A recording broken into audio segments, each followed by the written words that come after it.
be a prophet is entirely different.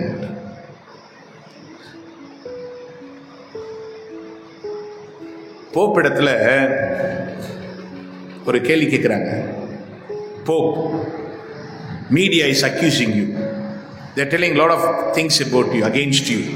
What do you say? மீடியால இருந்து வராங்க, உங்களை பற்றி நிறைய குறை சொல்றாங்க, குற்றப்படுத்துறாங்க, நிறைய பேசுறாங்க. என்ன சொல்றீங்க? If we were to be in his place, நாம என்ன சொல்லுவோம்? அவருடைய இடத்துல இருந்தா நம்ம என்ன சொல்லிருப்போம்? உங்களை சொல்றாங்க மீடியா, என்னம்மா உங்களை பத்தி ரொம்ப மோசமா பேசுறாங்க, என்ன நினைக்கிறீங்க, நீங்க என்ன சொல்றீங்க, என்ன சொல்லுவீங்க? பேசிட்டு போறாங்க. மலையை பார்த்து நாய் குறைக்கிற மாதிரி குறைச்சிட்டு போறாங்க. It's okay. ஆமா சொல்லுவோம்ல, சொல்றோம் சொல்லட்டும், எனக்கு தெரியும் நான் யாருன்னு இல்லை சொல்லுவோமா, சொல்ல மாட்டோமா? ஆனா போப் என்ன சொல்றாரு தெரியுமா? யாரையும் திட்டல.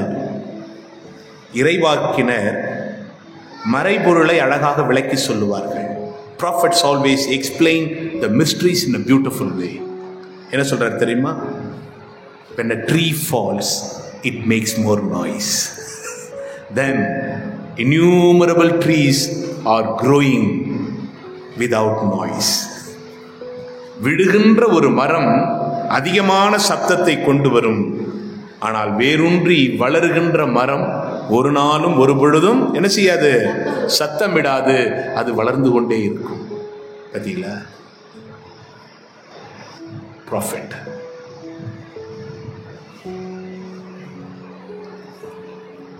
Anyone who gives prophecy, that person should rebuild, construct a family or a person or his or her faith. இறைவாக்கினர் என்பவர் அந்த குடும்பத்தையோ வாழ்வையோ இல்ல தனி மனிதனையோ அவருடைய விசுவாசத்தையே கட்டி எழுப்பணும். இருக்கிறத உடைக்க கூடாது. You have to be very very cautious.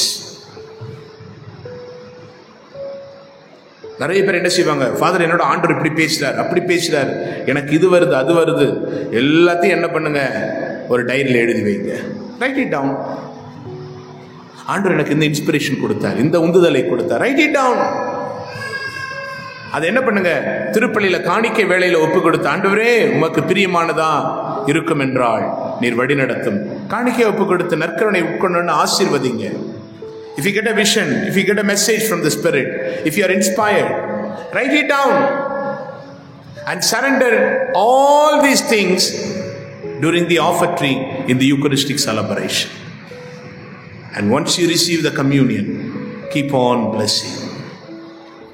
If it is from God, God will open the door.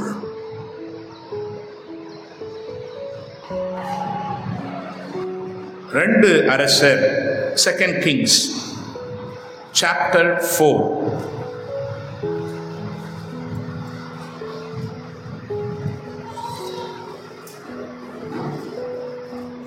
அப்பொழுது இறைவாக்கினர் குழு இராக்கை சார்ந்த ஒருவரின் மனைவி.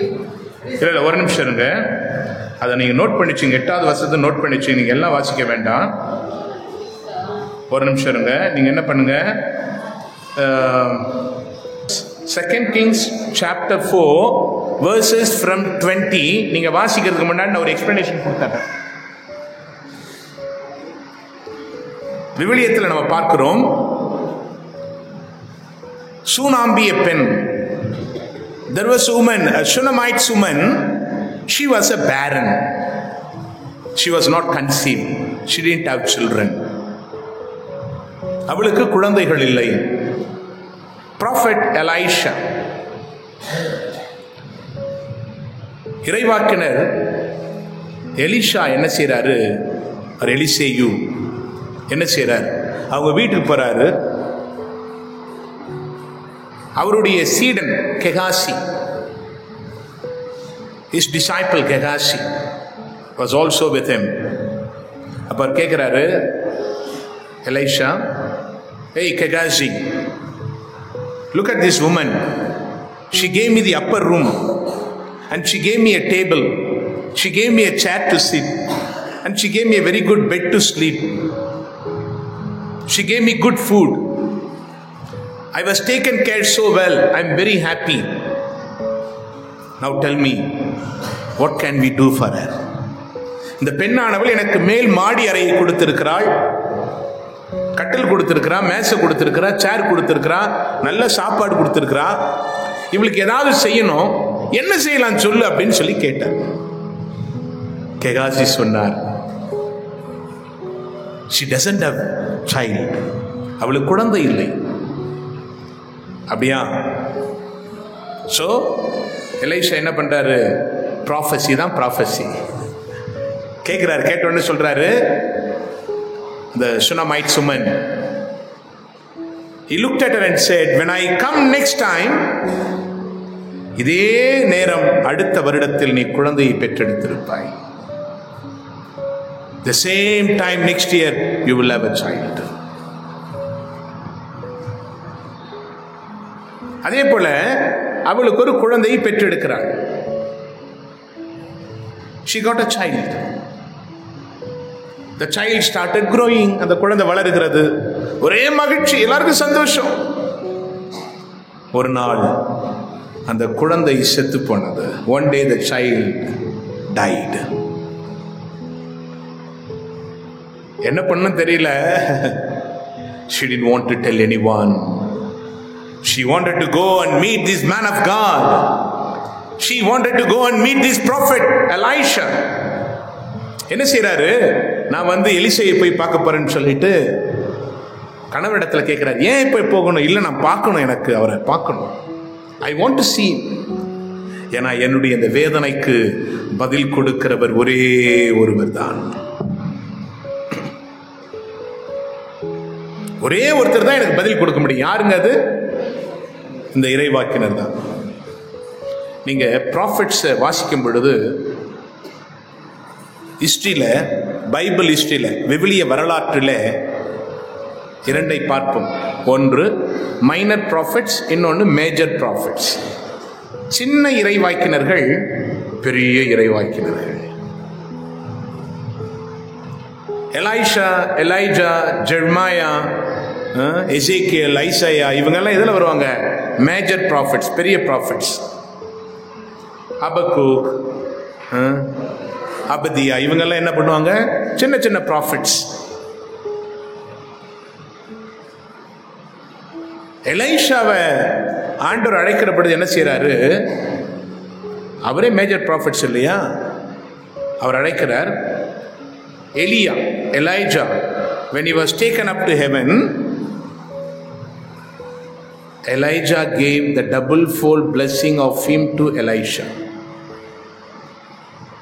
எலியா என்ன செய்யறாரு? அவர் பரலோகத்திற்கு எடுத்து சென்ற பொழுது அவருடைய ஆசீர்வாதங்களின் இரட்டிப்பான பகுதி யார் கொடுத்தாரு?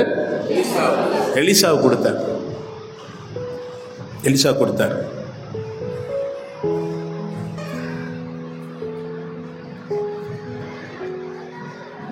குழப்பத்தின் ஆவிகள் வீடுகளில் வந்து அப்படி இருக்கு, இப்படி இருக்கு, அதை வச்சிருக்காங்க, இதை வச்சிருக்காங்க, ஒரு குழப்பி. நான் பிசாசு இல்லைன்னு சொல்லல, மந்திர மாயங்கள் இல்லைன்னு சொல்லல. நன்மை இருந்தால் தீமை உண்டு, வெளிச்சம் இருந்தால் இருள் உண்டு, நல்லவர்கள் இருந்தால் கெட்டவர்கள் இருப்பார்கள், உண்மை இருந்தால் பொய் இருக்கும். ஆனால் இவை எவையும் ஆண்டவருக்கு மேலானவைகள் அல்ல, ஆண்டவருக்கு கீழானவைகள். If there is light, there is darkness. If there is truth, there is a lie. If there is a good thing, there is a bad thing. I don't say the evil things are not alive, but nothing is above God. When you are in crisis, don't go after unwanted things, go after God. I always insist people, when you are in crisis, go for good confession. Make a family prayer. Offer more masses for your family. Continuously நிறைய திருப்பலிகள் வைங்க. பிரச்சனையா திருப்பலி வைங்க. குடும்பமா கூடி செபிங்க.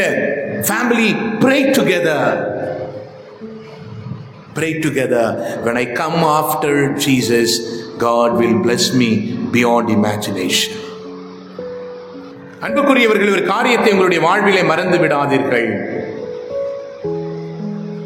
என்னுடைய வாழ்க்கையில பிரச்சனை வரும் பொழுது நான் கடவுளை தேடணும். When I am in crisis, I should long and seek the Lord. I should look for the Lord. நான் ஆண்டவரை உற்று பார்க்க வேண்டும், ஆண்டவரை தேட வேண்டும். ஒரு ரகசியம் சொல்லட்டுமா? உங்க வாழ்க்கையில பிரச்சனை வந்தா 5 காரியங்கள் 4+1 நீங்க பார்க்கணும். Whenever you have crisis in your life, follow or do these 4+1 5 things. உங்க வாழ்க்கையில என்ன பிரச்சனை வந்தாலுங்க இந்த 4 காரியங்கள் 4+1 இந்த 5 காரியங்களை நீங்க செயல்படுத்திட்டீங்க அப்படின்னு சொன்னா கடவுள் உங்களோட இருக்கிறது நீங்க பார்ப்பீங்க.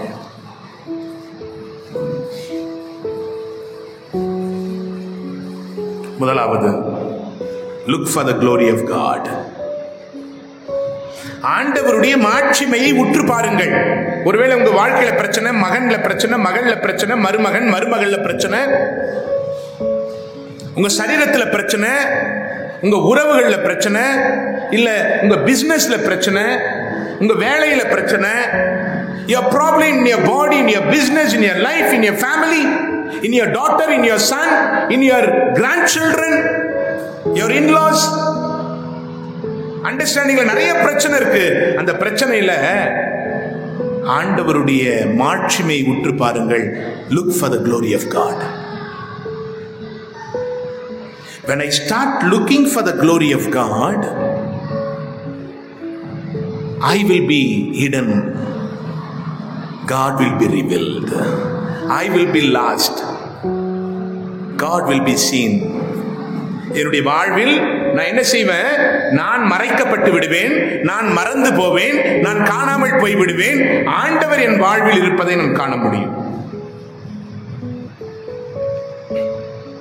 Look for the glory of God. In anything and everything, look for the glory of God. இரண்டாவது, the second one, prepare for the glory of God. ஆண்டவருடைய மாட்சிமைக்காக உங்களை தயார்படுத்துங்கள். Prepare for the glory of God. Let that be anything small or big. Father, என்னுடைய மகள் வாழ்க்கையில் ஒரு பெரிய பிரச்சனை, என்ன செய்யணும் தெரியல ஃபாதர். என் மகனுக்குள்ளாக ஒரு பெரிய பிரச்சனை, என்ன செய்யணும் தெரியல ஃபாதர். ஃபாதர், டாக்டர்ஸ் கை விட்டுட்டாங்க, கை நெகிழ்ந்துட்டாங்க, என்ன செய்யணும் தெரியல. We don't know what to do. Prepare for the glory of God.